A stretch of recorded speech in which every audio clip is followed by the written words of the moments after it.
India and UK share a long history of collaboration, a long history of association, with many of the British companies operating in India for the last 100 years. UK remains one of the largest investors among the G20 nations to invest in India. And surprisingly, it also remains one of the highest job creator in the organized private sector in India. Also, the Indian companies, they are the second largest job creators in UK, and third, and India remains the third largest investor in UK. However, as the talks of British exit, BREXIT, assume significance, there is a sentiment back home that instills a feeling of doubt, some fear among the proposed or the budding entrepreneurs, whether they should be investing in India, in UK or not, whether UK would be a single market again or not. We are joined by Deputy British High Commissioner David Lilliot, who would be sharing his viewpoint on the same. David, pleasure to have you here. Thank you, it's a pleasure to be here. A recent British Prime Minister, Theresa May, she was in India. She attended the tech summit also and met the Indian Prime Minister, Mr. Narendra Modi also. Tell us, how do you look at that? Because the two-day event and that closed multi-billion-dollar deals just within 2 days, and which is actually very significant. And that was Theresa's first visit to India as a Prime Minister outside Europe. That's right. I think the fact that the Prime Minister chose India for her first bilateral visit outside Europe and also her first visit leading a trade mission is highly significant. It shows that India will continue to grow in importance to the UK and that we have very strong expectations that our relationship, which is already incredibly strong and I think perhaps unmatched by any other country in terms of its breadth, will continue to grow and go from strength to strength with huge opportunities for both our countries. Perfect. And for many Indian companies investing in Europe, they invest largely because of the sentiment that it provides access to the global market. UK is being seen as a springboard that actually catapults their investments, their brands to the global level. So the apprehension back home in India is that these are very challenging times for the British government also, as they are negotiating very hard with the European Union. So how do you infuse a feeling of confidence among the investors in India? Can I say first that I think Indian companies come to the UK for a number of reasons, right. And the UK will continue post-Brexit to be a very open and outward-looking country and will continue to be very attractive as a destination for Indian business. With regard particularly to that, if you like, access to international markets, obviously the actual detailed negotiations for Brexit have not yet begun, but we remain very confident that we will have continue to have a strong network of international trade and investment agreements going forward. Perfect.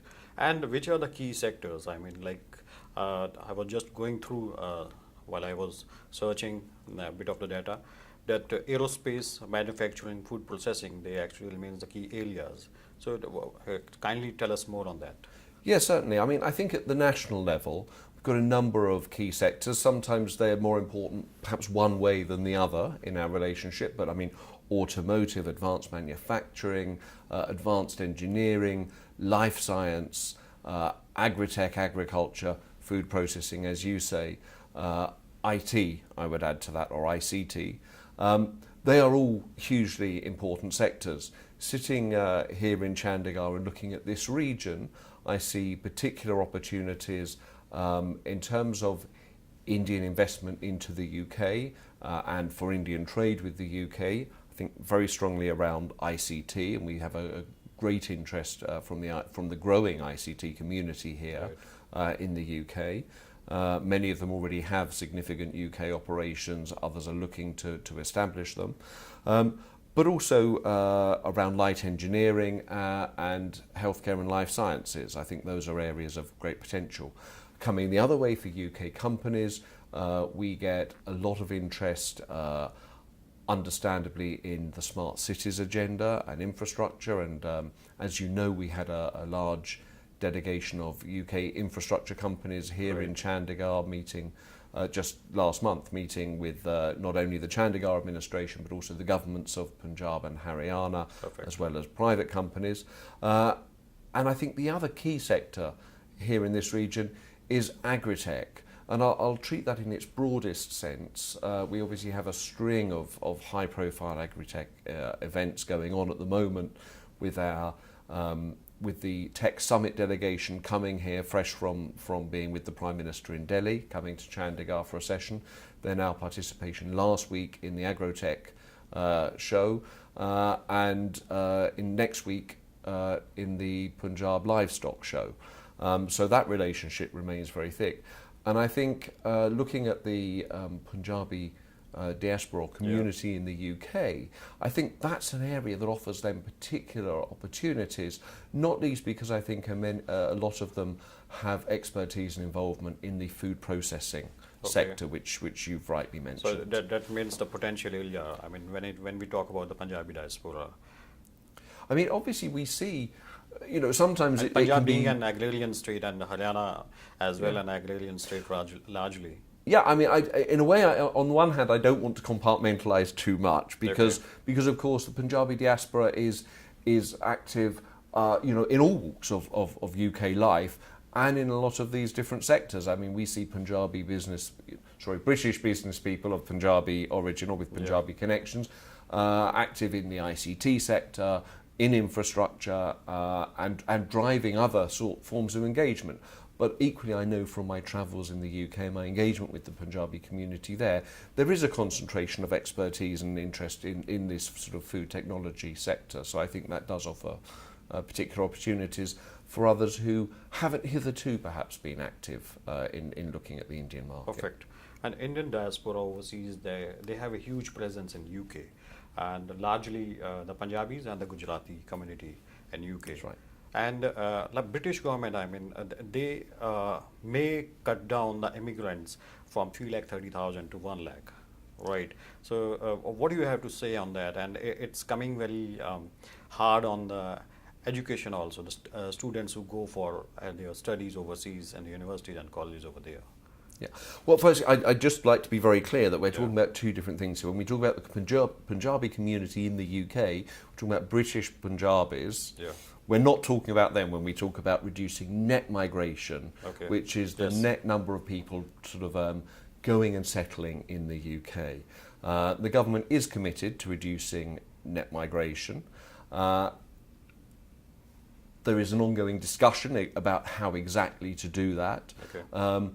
But we are very aware of the need and committed to getting that balance right between, on the one hand, remaining an attractive place for the best and brightest around globally, not just in India, but globally, to come and set up in the UK, to study in the UK, to work in the UK. Obviously, India is a very important part of that puzzle. And on the other hand, to combat illegal migration, to make sure that people don't abuse our visa system or other specific parts of our economy. Okay. We are in the Punjab region of India, right, with Chandigarh being its capital. And how are you further trying to engage with this region? Oh, I'm having a, You have lots of programs. In the past, we have attended some of them. Indeed. We're getting a great response here, and I think it's sort of a two-way process. I think there's a growing awareness here of the UK offer, and that's why we decided to set up our office here, and I came here in 2013 to start that process of establishing a Deputy High Commission in Chandigarh to strengthen our ties and to raise awareness of the UK offer. But the other part of that puzzle is that we are raising awareness within the UK, in the UK system, of the great opportunities there are here, both the amazing growth and development we're seeing here in Chandigarh, and of the opportunities in the wider region. And I think the growing traction we're getting is a result of that two-way awareness raising. It's increasing the appetite on both sides for us to do more. Any specific collaborations, tie-ups you would like to talk about? We, as you know, have a number. I mean, I mentioned a couple of areas where we're working We've been putting particular focus in terms of urban infrastructure and smart cities, also in terms of agri-tech. But in the broader piece, we have quite a lot going on the ICT side. We have a lot of collaborations in education, science, innovation, research. A number of universities have very active partnerships with local institutions. You know, Birmingham University, Nottingham Trent University, Cardiff are active up here. Aston University have a research project. Initially it was with IIT Roper, now it's been broadened to include Punjab Agricultural University, looking at what they can do with rice paddy, options for converting that into biofuels and cold storage rather than burning it, with the associated problems. I'd single out particularly Nottingham, which has worked very hard with a very joined up approach between Nottingham City Council, their two universities, Nottingham University and Nottingham Trent University, and their business community to strengthen their relationship with Punjab, centred on Chandigarh. They're doing a number of very exciting things here, including an ongoing project on smart cities, working with Chandigarh on their waste management plans, their transport plans, and increasingly on business incubators. And that links very nicely to something we've got going on even as we speak, which is this morning I launched an initiative, a 2-day workshop on business incubators, where we've got some experts from the UK here working with the local community, both, all three branches, I would say, again, government, education and private sector, to help development the business incubator capacity. The UK has a great record in this regard. We're a great place for startups and entrepreneurs, and we want to share some of that experience and help that nascent scene here to develop further. Perfect. And many of the countries, I mean, like Canada and Australia, they have actually fixed a limit that, okay, you want to invest in their country, you invest, say, rupees 2 crore or 1 crore in any particular sector. Okay, can you just throw some light that, okay, that the minimum investment required for, say, any sector, for instance, IT, agriculture, or someone investing in any college or in gas station. So how do you actually quantify that? We don't have a specific set limit or minimum limit for investments. We tend to look very much at the feasibility of the plan. So, what is it you want to do? What resource do you already have to do that? And what's your track record? And then, is what the resources you have access to commensurate with your plans, with your projections for the UK. And I should add that we have a number of different offers as well. So obviously we have one set of offers around existing businesses that want to invest into the UK, want to grow into the UK, perhaps develop whether it's a sales office or an R&D facility in the UK. But we also have a number of schemes aimed at sort of graduate entrepreneurs or other entrepreneurs, startups and so on. So we're not taking a one-size-fits-all approach. We're trying to look flexibly at the different categories and recognizing that they have different needs and different ability to raise capital. Perfect. And another thing that's quite intriguing to me is that, I mean, till a few years back, almost UK, 55,000 students used to go from India to UK. And now the number has almost fallen to almost 1/4 of that. It's around 10,000 something, right? And UK GDP, I mean, Indian students, they actually contribute a big, substantial amount to the UK GDP. So why is this paradigm shift happening? Okay, just to say first, I'm not sure about those statistics. They're not quite the statistics I would recognise. But I agree, the numbers have fallen. We don't make any bones about that. We became aware that, and this links back to the previous conversation we've had about net migration. Our system as it existed was open to abuse, and there were number of bogus colleges and people who were using the student route to come to the UK Right. illegally, effectively to work. So we closed that. Most of that centred on the further education sector. And I think we need to do more to get the message out, to differentiate between the further education sector, where we have seen our numbers fall very significantly, and the higher education sector, which was far less open to abuse and where our numbers have held up much better. We still think we need to do more to get those messages out. I think there's particularly two or three misconceptions. One is that we have a cap on the number of Indian students that we allow to come and study in the UK. That is absolutely not true. We want to see more Indian students coming and studying in the UK. There is no cap on the number of Indians who can study in the UK. So that's sort of a misconception we have here. That is a misconception. The second is that it's very hard to get, people think it's very hard to get a UK student visa. That's not true. If you have a bona fide offer from a genuine UK educational institution, you have an excellent chance of getting your visa as an Indian national. So last year it was very close to 90% of Indians who applied for a student visa got the visa they applied for. And that figure's been going up over the past few years, which again supports the conjecture that what we've been doing is tackling the abuse while continuing to enable genuine students to come to the UK. And I think the third misconception is around working, both during and after your study. We changed the rules around students of further education, but those going to universities in the UK can still work up to 20 hours a week during term time. They can work full-time during the university holidays. They have a period after their graduation to secure a graduate level job with a salary of at least £20,800. That threshold wasn't increased when we increased some of the other thresholds recently, because we are keen to facilitate Indians coming in on that route. And a lot of people say that's been difficult to do. But actually, again, the numbers have been growing year on year. So last year, 6,000 Indian students in the UK converted their study visa to a work visa using that route. So it's something that we need to get that message out more, that this is something that Indian students not only can, but are taking advantage of. Perfect.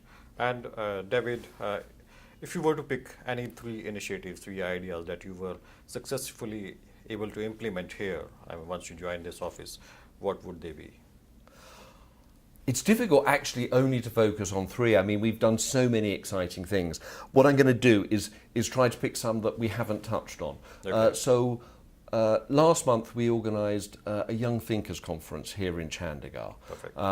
That was an opportunity for younger people across the region, because we recognise that we have as the UK, we have great access at CEO, top decision maker, top politician level, which reflects the strength of our relationship. But we need to do more to reach out to younger Indians. So our Young Thinkers Conference enabled us to bring together younger people from across the region, together with experts, to talk about a range of foreign and security policy issues. It was something that to our knowledge has never been done here in Chandigarh, and it was actually the first time the UK has done that outside of Delhi. So that would be one area. We have a couple of very successful human rights programs that we've done, particularly on female empowerment, on helping women to access both information if they're victims of crime, and also information on sexual and reproductive health, and I think that's very worthy. And in Rajasthan, which is another of the states I cover, we've had a project working to get children out of the brick kilns and into full-time education. So I think those are things, if you like, perhaps that people aren't as aware of as they are of the work we do in the commercial and educational space, but things I'm very proud of. Thank you so much, David. It was a pleasure having you here. And ladies and gentlemen, bands are about stories, and stories are about histories, and great histories, they always create a great band. With a long association between UK and India by this side, both countries, they can actually catapult their brands to new levels. That's the wrap of this show. Thank you. Thank you very much. Thank you so much. Thank you. Thank you.